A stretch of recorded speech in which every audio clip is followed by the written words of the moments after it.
All right, so in the he said, she said, and some of this I do understand because I am a former player who has been critical of a place in which I played. And for a time, I was out of the supposed circle of trust of the place I played because of a massive overreaction, by my estimation, of the powers that be. So here's what happened. Like, things are not going well for the Rams. We can all agree there, right? They've lost how many in a row? Like, what, 6 of 7?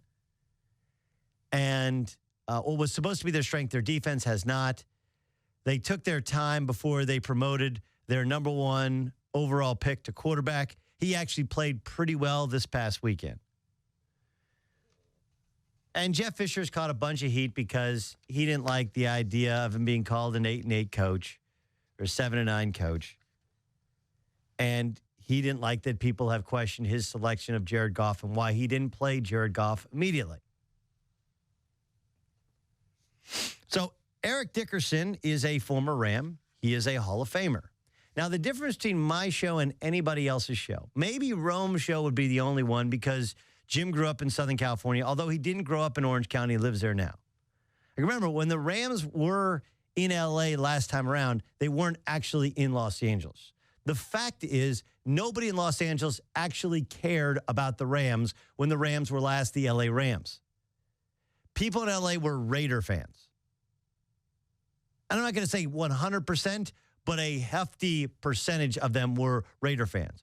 It's a lot like Dodger fan now and Angel fan. Are there Angel fans that live in Los Angeles? Sure. But for the most part, you're in Los Angeles, you're a Dodger fan. No one grew up a Clipper fan. There isn't a single human being alive that grew up a Clipper fan. Like Billy Crystal didn't grow up a Clipper fan. He grew up in New York. Okay? And then because I guess he wanted to be the guy, he would sit front row at the Clippers game with a couple of Larry Brown years in which they were decent. But Larry Brown, again, but Billy Crystal did not grow up a Clipper fan. He may have become a Clipper fan. So the difference between me and anybody else speaking on this subject is I was there.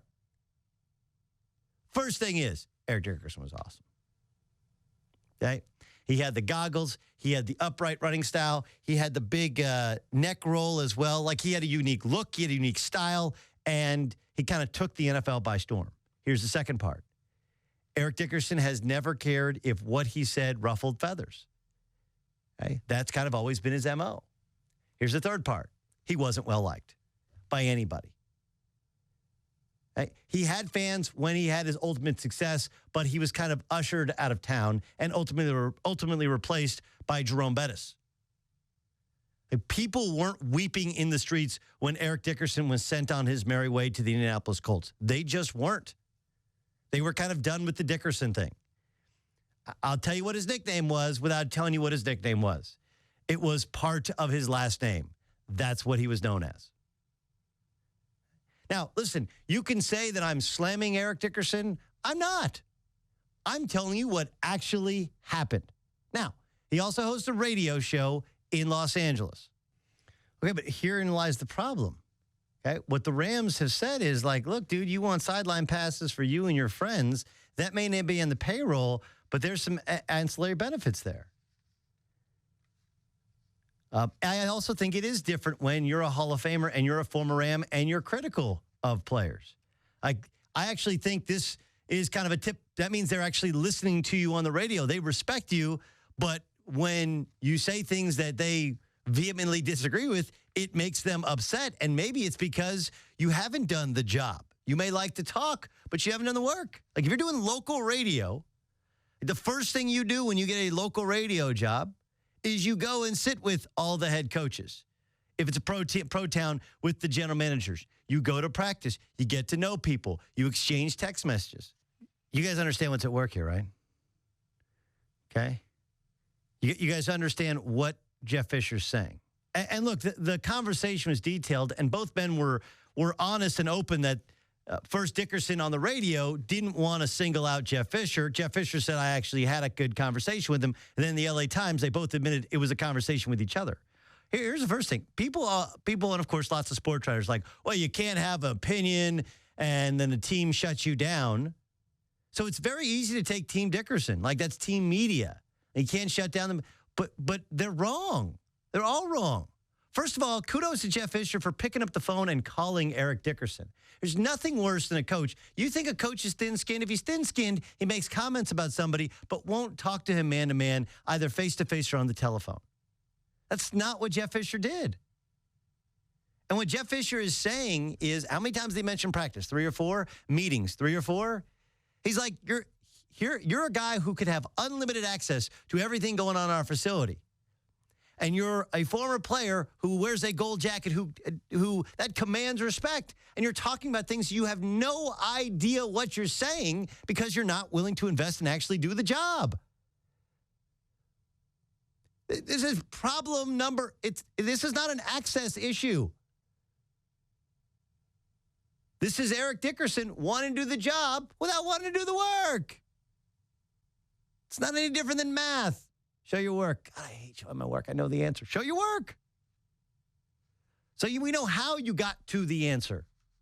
That's what this is about. This is not about them saying, Eric, they're saying like, hey, dude, look, if you're going to not come to practice, not come to meetings, we give us all this other access that has no monetary value, but has some substantive value to the job in which you're doing, which, by the way, here's the other part.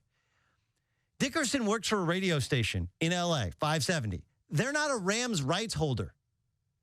Okay? He's granting access to Eric Dickerson, who usually that's access only granted to, I think 710 is actually carries them, and they have some FM stick that also carries them as well. Like, he's granting him more access than anybody else in media. Dickerson's not using it to a competitor.